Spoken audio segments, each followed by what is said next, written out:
آپ بھی دیر ہے، رب کے معاف کرنے میں دیر نہیں ہے، ہمارے سوال میں دیر ہے، اس کی عطا میں دیر نہیں ہے، ہماری توبہ میں دیر ہے، اس کی بخشش میں دیر نہیں ہے۔ اس لیے ہم نے تو جملے ہی ادا کرنے ہیں اس زبان سے کہ یا اللہ ہم جیسا گناہگار ہمیں دھرتی پہ نظر نہیں آتا، کیونکہ ہم نے اپنا محاسبہ کرنا ہے، اپنے اندر جھانک جھانک کے دیکھنا ہے، دوسرے کو نہیں دیکھنا کہ اس میں یہ عیب ہے، اس میں یہ کمی ہے، اس میں یہ کوتاہی ہے۔ بھی جب دکان پہ جاتے ہو تو دکاندار کا چہرہ تو نہیں دیکھتے ہو کہ اس کی شکل کیسی ہے، شکل اچھی لگے تو سودا خرید کریں، نہیں دکاندار کو کوئی نہیں دیکھتا، بلکہ آپ اپنے سودے کی تلاش میں ہوتے ہیں کہ میرا سودا کس کی ہاں موجود ہے۔ قیمت بھی سودے کی لگتی ہے، دکان کی نہیں لگتی، دکاندار کی نہیں لگتی ہے۔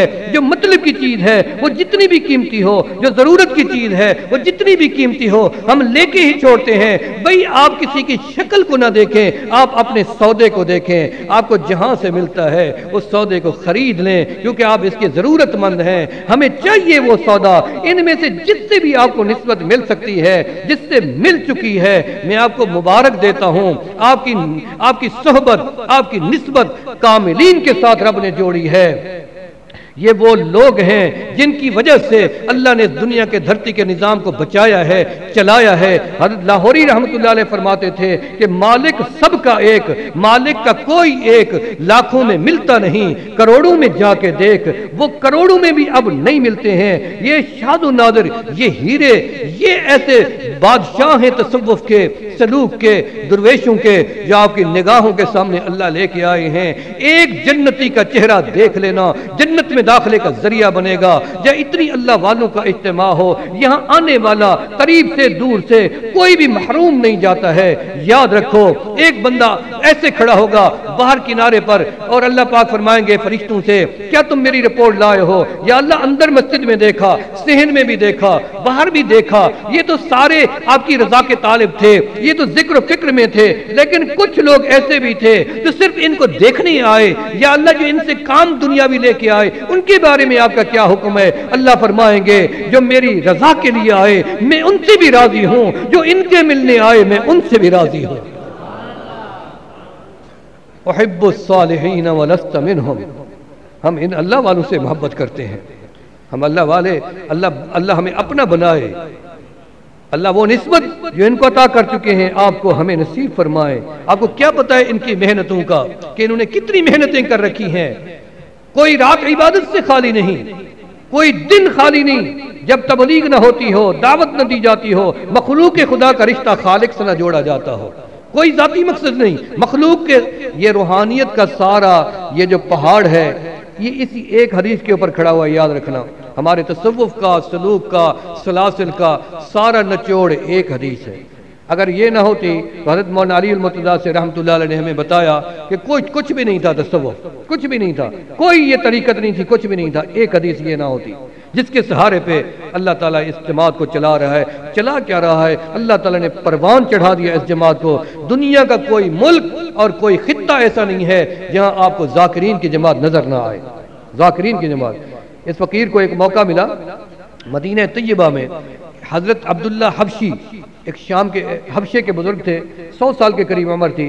مجھے کسی نے کہا کہ حبشہ کے بزرگ آئے ہیں، احد میں ٹھہرے ہوئے ہیں، آپ ملنا چاہیں گے؟ میرے آنسو نکلے۔ میں نے کہا بزرگ ہو اور ہم نہ ملے؟ چلو ہم زیارت کریں گے، دعا کروائیں گے اپنے لیے۔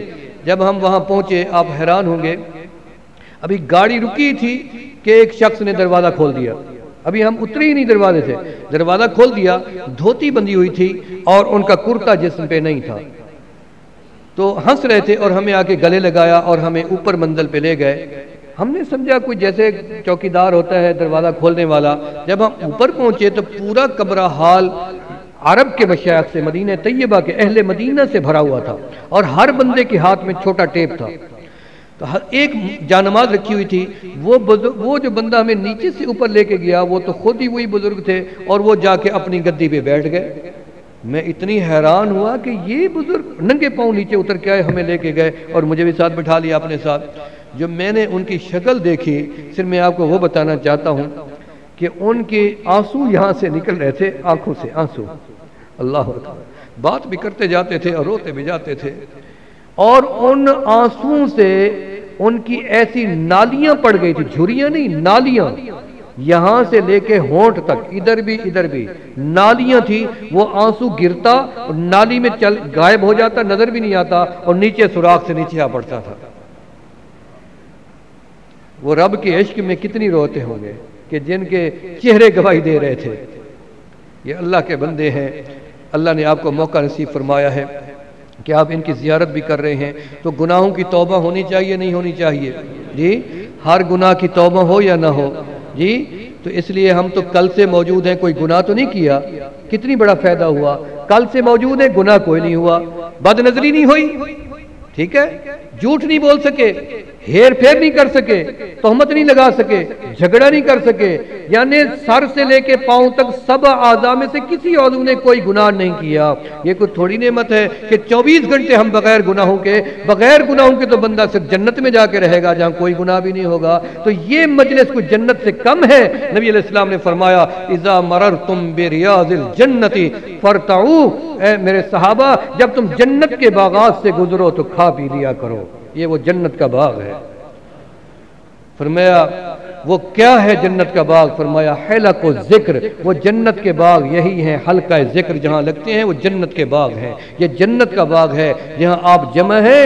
تو میرے دوستو تھوڑی دیر کے لیے ہم استغفار کرتے ہیں، آپ تمام ساتھی مل کے ساتھ ساتھ استغفار کر لیں، اس کے بعد ہم ذکر کریں گے اور اس کے بعد دعا ہوگی۔ بسم اللہ الرحمن الرحیم۔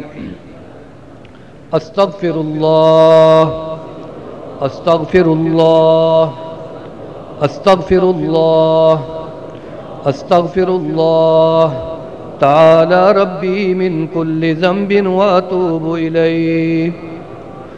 یا اللہ میری توبہ میری توبہ میری توبہ، یا اللہ ہر گناہ سے توبہ، یا اللہ آنکھ کے گناہ سے توبہ، یا اللہ زبان کے گناہ سے توبہ، یا اللہ کان کے گناہ سے توبہ، یا اللہ پیٹ کے گناہ سے توبہ، یا اللہ ہاتھ کے گناہ سے توبہ، یا اللہ شرمگاہ کے گناہ سے توبہ، یا اللہ پاؤں کے گناہ سے توبہ، یا اللہ گھر کے گناہوں سے توبہ، یا اللہ سفر کے گناہوں سے توبہ، یا اللہ اعلانیہ گناہوں سے توبہ، یا اللہ مخفی گناہوں سے توبہ، یا اللہ وہ گناہ جو یاد ہیں ان سے بھی توبہ، یا اللہ جو گناہ کیے اور بھول گئے ان سے بھی توبہ، یا اللہ جو گناہ ہمارے اعمال نامے میں لکھے پڑے ہیں یا اللہ ان سارے گناہوں سے توبہ، یا اللہ ہماری توبہ قبول فرما، یا اللہ ہماری توبہ قبول فرما،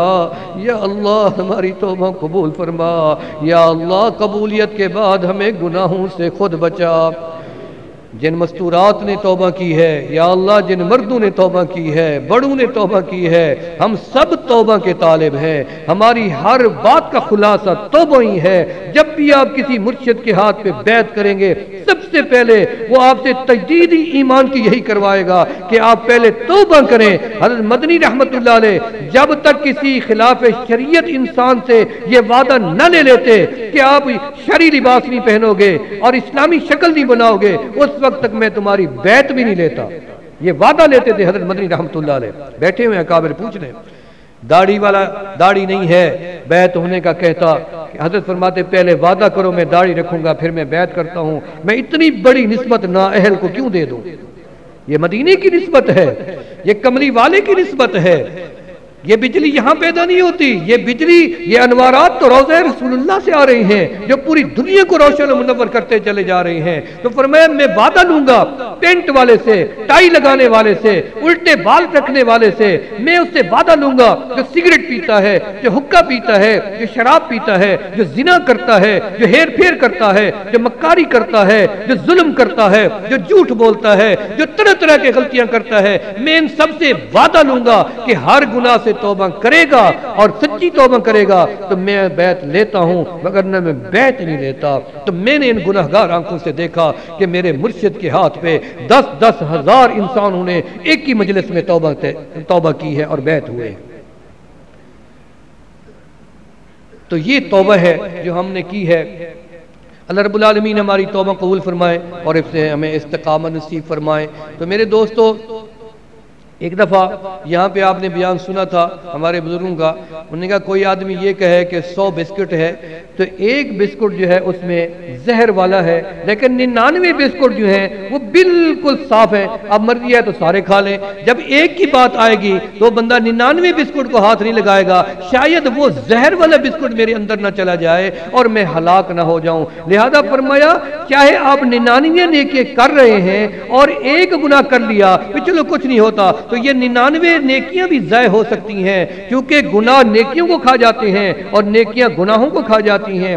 اس لیے اپنی نیکیاں جو کیے ان کی حفاظت بھی کرنی ہے، مال دولت تجارت کے ذریعے زراعت کے لیے جس طریقے سے حلال ذریعے سے آپ حاصل کرتے ہیں تو اس کو باہر ایسے نہیں چھوڑتے، کھلا نہیں چھوڑتے، کیا ڈر یہ ہے کہ چور نہ اٹھا لے، ڈاکہ نہ پڑ جائے یا اور نقصان کھو نہ جائے، اس کی حفاظت بھی ساتھ کرتے ہیں بھی۔ ادھر تو تمہیں انسان اپنے جیسے کہ خطرہ موجود ہے، ڈر موجود ہے، ہو سکتا ہے تو جاگتا رہے تب بھی تیرا مال بچ جائے، ہو سکتا ہے پہرا دیتا رہے تب بھی تیرا مال بچ جائے، ہو سکتا ہے کہ تیرا مال بینک میں جانے کی وجہ سے بھی بچ جائے، لیکن یہ تو تیرے نیکیوں کا تعلق ہے، یہ دشمن تجھے نظر نہیں آتا جب تک تو اس کے اوپر پہرا نہیں دے گا، اپنی جان کے اوپر، اپنے اعمال کے اوپر، اپنی نیکیوں کے اوپر، اپنے قلب کے اوپر جب تک پہرا نہیں لگائے گا۔ اللہ کے ذکر کا پہرا لگانا ہے، اللہ کا پہرا لگانا ہے۔ فرمایا الشیطان جاسم علی قلب ابن آدم، شیطان تو آدم کے سینے کی طرف متوجہ ہو کے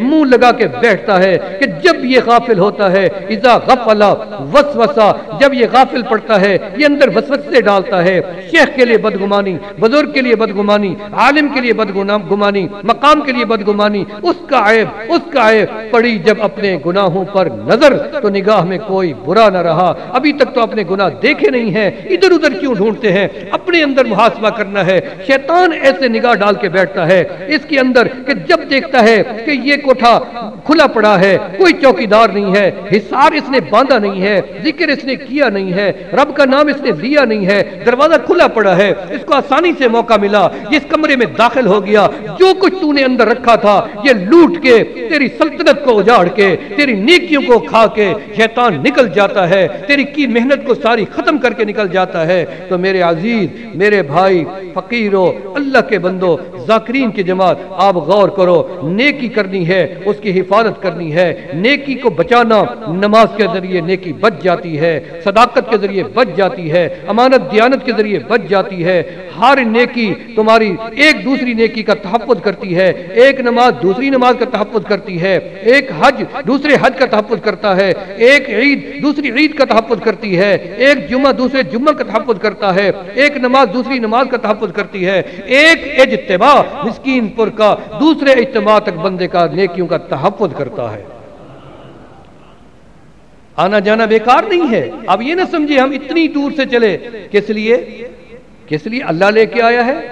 کیا ہم نے اتنی دعوت چلائی ہے؟ ہم نے تو نہیں چلائی، رب لے کے آیا ہے، رب نے موقع دیا، قیامت کے دن حجت میرے رب نے پوری کر دی ہے کہ قیامت کے دن بندہ اٹھے، یا اللہ ہم نے تو تیرے صالحین نہیں دیکھے تھے، تیرے نیک بندے نہیں دیکھے تھے، کسی نے ہمیں توبہ کرائی نہیں تھی، کسی نے ہمیں یہ راستہ بتایا ہی نہیں تھا، یہ حجت رب نے پوری کر دی۔ قیامت کے دن جس کو حج نصیب ہوا اس کی حج کی حجت پوری ہو گئی، جس کو مسجد کی حجت دینی تھی مسجد میں آنا اس کا حجت پورا ہو گیا، نیک لوگوں کی صحبت میں آنا حجت پوری ہو گیا۔ قیامت کے دن تیری حجت کے دروازے بند ہوتے جا رہے ہیں۔ لہذا آج جو توبہ کی ہے اس توبہ پہ قائم رہنے کے لیے وعدہ بھی رب کے ساتھ ساتھ کرنا ہے۔ جس کی داڑھی نہیں ہے وہ داڑھی کا وعدہ کر کے جائے، جو جھوٹ کی عادت ہے وہ جھوٹ چھوڑنے کا وعدہ کر کے جائے، جو زنا نہیں چھوڑ سکتا وہ زنا چھوڑنے کی یہاں سے عادت کر کے جائے، جو ہیر پھیر میں ماہر ہے وہ ہیر پھیر کا یہاں ختم کرنے کا وعدہ کر کے جائے کہ یا اللہ میں آج کے بعد اپنی زندگی کا نقشہ بدل دوں گا، میں وہ نقشہ اختیار کروں گا